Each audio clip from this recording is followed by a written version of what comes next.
नमस्कार दोस्तों, स्वागत है आप सभी का ऑनलाइन अड्डा फर्स्ट यूट्यूब चैनल पर। इस वीडियो में हम बात करेंगे बड़ी अपडेट के बारे में जो कि संबंधित है यूपी टीईटी परीक्षा। इसके अलावा अगर बात की जाए एकेडमिक को लेकर, क्योंकि एकेडमिक के बारे में काफ़ी चीज़ें यहाँ से देखने के लिए मिल रही थी, तो ऐसे में एकेडमिक के बारे में एक बड़ी अपडेट निकल कर आ रही है।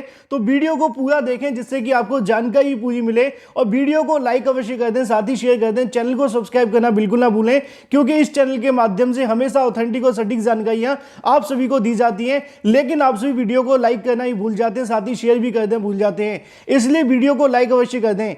जैसा कि दोस्तों आप जानते हैं कि उत्तर प्रदेश के अंदर नई प्राथमिक शिक्षक भर्ती को लेकर लगातार मांग की जा रही है, और नई प्राथमिक शिक्षक भर्ती के विज्ञापन को जारी किए जाने को लेकर वर्तमान सरकार के सामने लगातार धरना प्रदर्शन भी दिए गए थे। भले ही शिक्षक भर्ती का विज्ञापन जारी नहीं हुआ, लेकिन अब ऐसे में उत्तर प्रदेश के अंदर सवाल खड़े होते शुरू हो गए थे कि जल्दी उत्तर प्रदेश के अंदर सरकार के अंदर बदलाव हो सकता है। लेकिन यह कहीं ना कहीं वर्तमान में भविष्य के गर्त में छुपा हुआ है। उसी को लेकर अगर बात की जाए, मैंने कल की तारीख में एक वीडियो बनाकर आप सभी को जानकारी दी थी। हालांकि कुछ अभ्यर्थी बिना वीडियो को सुने कमेंट कर देते हैं, उसका बेनिफिट उनको कुछ भी नहीं मिलता है। मैंने इस वीडियो में यह कहा था कि हो सकता है कि नई सरकारों के माध्यम से इस प्रकार के फैसले लिए जाएं, क्योंकि सोशल मीडिया पे ऐसी अफवाहें देखने के लिए मिली थी जिनके अंदर यह कहा जा रहा था कि भाई नई सरकार आएगी तो एकेडमिक से भर्ती करवाएगी। और मैंने ये नहीं कहा कि एकेडमिक मेरिट से भर्ती होंगी या फिर एकेडमिक मेरिट खत्म हो जाएगी। मैंने ये कहा था कि सोशल मीडिया पर एकेडमिक मेरिट के माध्यम से भर्ती होने की जानकारियां दी जा रही हैं। हालांकि अभी तक इसको लेकर किसी सरकार की तरफ से कोई घोषणा देखने के लिए नहीं मिली है। उसी के क्रम में आज की तारीख में नई प्राथमिक शिक्षक भर्ती को लेकर यहां पे एक ज्ञापन सौंपा गया, जो कि कहीं ना कहीं सपा सरकार के सामने था। जैसा कि आप सभी को यहां पे शॉर्ट में देखने के लिए मिलेगा। फिर मैं आपको ज्ञापन भी दिखाता हूं कि समाजवादी पार्टी एमएलसी सुनील सिंह को यहां से 97,000 नई प्राथमिक शिक्षक भर्ती के संबंध में ज्ञापन दिया गया था, जिसमें सुपर टीईटी की परीक्षा कराए जाने को कहा गया। क्योंकि सपा के अंदर पहले जो सरकारें कहीं ना कहीं भर्तियां करवाती थी वो एकेडमिक के आधार पर होती थी, लेकिन आगामी समय के अंदर अगर उनकी सरकार बनती है तो जो यहाँ से नई शिक्षक भर्ती का विज्ञापन जारी होगा उसके अंदर एकेडमिक को जोड़ते हुए और कहीं ना कहीं सुपर टेट के माध्यम से जो भर्तियां वो होनी चाहिए, इसी को लेकर यहां पे भी ज्ञापन देखने के लिए मिला। 97,000 प्राथमिक शिक्षक भर्ती का घोषणा पत्र में शामिल होने के लिए ज्ञापन दिया था। फिर उसके बाद सपा के में कल बड़े स्तर से पहुंच करके हमने ज्ञापन दिया। लेकिन एक चीज वायरल हो रहा है सोशल मीडिया में, तो उस संबंध में मैं आपके बीच में लाइव आया हूं कि कुछ लोग अर्थ का अनर्थ निकाल रहे हैं। एकेडमिक, तो मैं आपको बता दूं साथियों, पहले पढ़ें आप, दूसरे के बहकावे में ना आए। आप पहले देखिए मैंने क्या लिखा है, क्या मेंशन किया है। आपको एक छोटे सी बातों पर अवगत कराना चाहता हूं, इससे पहले अपनी बातों को रखने से पहले, कि सपा के सरकार में एकेडमिक पर भर्तियां होती थी। आप केवल समझ नहीं पा रहे हैं जो चीज मैं समझाना चाह रहा हूं, और ज्ञापन का जो अर्थ है उसको अनर्थ कुछ लोग बना रहे हैं। पहला चीज, सपा सरकार में एकेडमिक पर अध्यापक भर्ती होती थी, जिसमें यह मुद्दा सोशल साइट पे बहुत तूल पकड़ा कि अगर सपा की सरकार जीतने के कगार पे आ गई है, अगर ऐसे ना हो कि सपा की सरकार आए और वो एकेडमिक पे भर्ती दे। जैसे मतलब एकेडमिक मतलब क्या होता मैं बता रहा हूँ। हाई स्कूल, इंटर, ग्रेजुएशन और बीटीसी, ये चारों सेमेस्टर की चीजें को जोड़ करके उसके आधार पर सपा सरकार प्राथमिक शिक्षक भर्ती देती थी कि आपको इसी आधार पर, एकेडमिक आधार पर, बेसिक शिक्षा विभाग में शिक्षक पात्रता उत्तीर्ण शिक्षक अभ्यर्थियों की लिखित परीक्षा सुपर टेट का उल्लेख घोषणा पत्र में कराने के संबंध में समाजवादी पार्टी के को ज्ञापन देने गया हूं। उनके आधार पर भर्ती की बात कर रहा हूं, उनको मैं समझा रहा हूं, ना कि मौजूदा मुख्यमंत्री जी को समझा रहा हूं। उनके भर्ती संशोधन की बात कर रहा हूं। मैं बात कर रहा हूं सपा सरकार ने जो पिछले शिक्षक भर्ती एकेडमिक पे किया था, उनमें संशोधन की संस्तुति के लिए उनको आगामी भर्ती सुपर टेट जैसे ये भर्ती प्रक्रिया चल रही, इस आधार पर मैं कराने के लिए ज्ञापन देने गया था। हालांकि इस ज्ञापन के अंदर कहीं ना कहीं थोड़ी गलती देखने के लिए मिली, जिसको लेकर छात्रों के अंदर भ्रम की स्थिति पैदा हो गई। बाद में छात्रों की तरफ से नया ज्ञापन यहाँ पे शेयर कर दिया गया, जिसके स्क्रीनशॉट भी मैं आप सभी को यहाँ से दिखा दूंगा। अब अगर बात की जाए यहाँ पे उत्तर प्रदेश के अंदर जल्दी किसी न किसी सरकार के माध्यम से कोई तो सरकार बना ली जाएगी, लेकिन छात्रों के मन में यह सवाल था कि अगर सपा सरकार बनती है तो कहीं ऐसा ना हो कि पुरानी नीतियों को वो लागू कर दें और उसके माध्यम से यहाँ से जो भर्तियां हैं वो एकेडमिक के माध्यम से करवाई जाएं।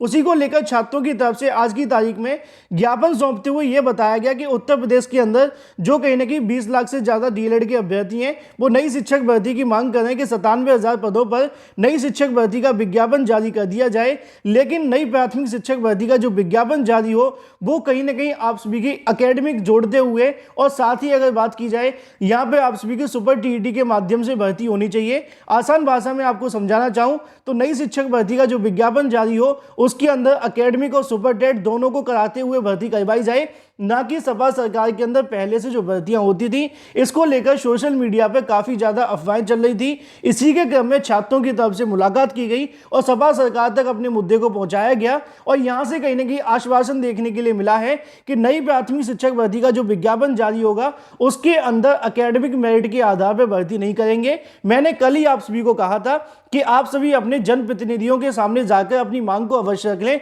क्योंकि घर बैठे बैठे हम कमेंट करते रहेंगे कि भाई ऐसे होगा वैसे होगा, तो कोई बेनिफिट नहीं है। अगर आपके मन में सवाल है कि उत्तर प्रदेश के अंदर कोई नई सरकार बनती है और वो यहां से आकर सिर्फ अकेडमिक भर्ती कर देगी, तो कहीं ना कहीं इसको लेकर अभ्यर्थी चिंतित हो रहे थे। इसी के क्रम में आज की तारीख में जब छात्रों की तरफ से ज्ञापन सौंपा गया तो यहां पर इस बात को स्पष्ट किया गया कि उत्तर प्रदेश के अंदर आगामी समय के अंदर जो भी भर्तियां करवाई जाएं वो अकेडमिक को जोड़ते हुए सुपर टीईटी के माध्यम से हो। ऐसा ना हो कि सुपर टीईटी के बिना ही यहां से सिर्फ एकेडमिक के माध्यम से भर्तियां करवा दी जाएं, जिससे कि छात्रों को नुकसान होगा। क्योंकि सोशल मीडिया पर लगातार इस प्रकार की अफवाहें देखने के लिए मिल रही थी कि अगर सपा की सरकार आती है तो यहाँ से सिर्फ एकेडमिक से भर्तियां करवाई जाएंगी, और अगर ऐसा होगा तो पुराने समय के अंदर बीएड करने वाले छात्र कहीं ना कहीं एकेडमिक के चलते बाहर हो जाएंगे, जिसको लेकर अभ्यर्थी काफ़ी ज़्यादा चिंतित दिखाई दे रहे थे। आज सपा सरकार से जब मुलाकात हुई तो उनकी तरफ से छात्रों को आश्वस्त किया गया कि नई प्राथमिक शिक्षक भर्ती का जो विज्ञापन जारी होगा वो उसके अंदर एकेडमिक मेरिट भी होगी और साथ ही सुपर टीईटी होगा। मतलब कि पहले की प्रणाली पे जिस प्रकार 69,000 शिक्षक भर्ती हुई है उसी के आधार पर भर्ती करवाई जाएगी। ऐसा नहीं होगा कि सिर्फ सीधे तौर पे आपको एकेडमिक के आधार पर भर्ती कराते हुए नियुक्ति दे दी जाएगी, जैसा कि पहले सरकारों के अंदर हुआ करता था। और यही बात मैंने कल आप सभी को बताई थी कि इस प्रकार की चीजें अगर सोशल मीडिया पर चल रही हैं तो आप लोग इस चीज को लेकर मुहिम को चलाएं। और छात्रों ने इस बात को गंभीरता से लिया और कहीं ना कहीं इस मुद्दे को लेकर सपा सरकार के सामने रखा कि अगर वर्तमान में आपकी सरकार बनती है तो एकेडमिक को लेकर आप सभी यहां से स्पष्टीकरण कर देना।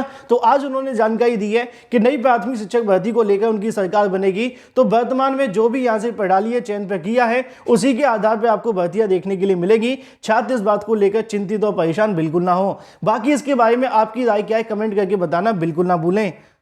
तो ये तो दोस्तों बात हो जाती है एकेडमिक को लेकर। जो सोशल मीडिया पे अफवाहें चल रही थी उसको लेकर कल मैंने खंडन किया था। आज सपा सरकार के सामने भी इस मुद्दे को रखा गया है और उन्होंने आश्वासन दिया है कि नई शिक्षक भर्ती के अंदर ऐसा बिल्कुल भी नहीं होगा कि पहले की तरह एकेडमिक के आधार पर भर्ती करवाई जाएंगी। उसी के क्रम में आगामी जो भी भर्तियां होंगी वो सीधे एकेडमिक मेरिट पर नहीं होंगी, उसके अंदर एकेडमिक जुड़ेगी या फिर जो सुपर टीईटी होता है उसके आधार पर होंगी, और जो भर्तियां यथावत चलती हैं वैसे ही चलती हैं, उनके अंदर बदलाव न किया जाए। बाकी जो भी अभ्यर्थी अपने आसपास के हैं वो भी जाकर ज्ञापन सौंप सकते हैं। हालांकि आज जो आश्वासन मिला उसकी जानकारी मैंने आपको दे दी है। लेकिन वही दूसरी तरफ बात की जाए अपनी अगली अपडेट को लेकर यूपी टीईटी की परीक्षा के बारे में। जैसा कि दोस्तों आप जानते हैं कि यूपी टीईटी की परीक्षा 23 जनवरी 2022 को होने वाली है, लेकिन उससे पहले आप सभी जानते हैं कि यूपी टीईटी से कहीं ना कहीं आप सभी के सामने कोरोना का भी खतरा मंडराता हुआ दिखाई दे रहा है। तो वहीं दूसरी तरफ आप सभी के सामने एक और बड़ा खतरा देखने के लिए मिल रहा है जो कि चुनाव का है। लेकिन ऐसे में अगर बात की जाए उत्तर प्रदेश के अंदर लगातार 3 से 4 ऐसी परीक्षाएं जो कि स्थगित हो चुकी हैं। पहली परीक्षा आप सभी ने कल देखी, 23 तारीख को होने वाली थी एई की परीक्षा, उसको यहां से स्थगित कर दिया गया। सुबह के वीडियो मैंने आप सभी को बताया था कि सैनिक भर्ती से संबंधित एक और परीक्षा थी, उसको भी यहां से स्थगित कर दिया गया। एक बार फिर से आप सभी को यहां से देखने के लिए मिला।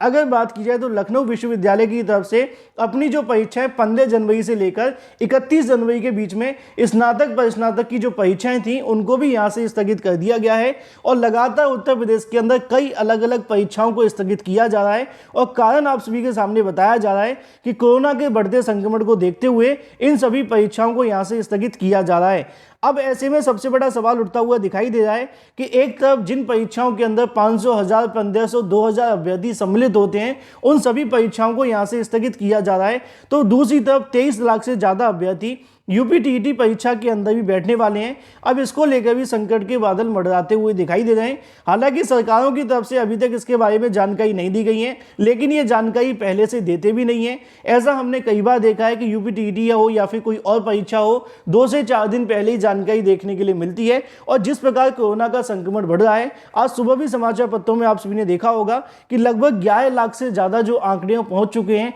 ऐसे में लगातार जब कोरोना का संक्रमण बढ़ रहा है, वहीं दूसरी तरफ संक्रमण बढ़ते देख दूसरी परीक्षाओं को भी स्थगित किया जा रहा है, तो क्या यूपीटीईटी की परीक्षा जिसके अंदर 23 लाख अभ्यर्थी सम्मिलित होंगे, ये परीक्षा अपने तय समय पर हो पाएगी? इसको लेकर भी कहीं ना कहीं संकट के बादल मंडराते हुए दिखाई दे रहे हैं। क्या होगा क्या नहीं, इसकी जानकारी आप सभी को दे दी जाएगी, लेकिन जब तक आधिकारिक तौर पर जानकारी ना आ जाए आप लोग अपनी तैयारियां करते रहें। वीडियो को लाइक कर दें, साथ ही शेयर कर दें और चैनल को सब्सक्राइब करना बिल्कुल ना भूलें।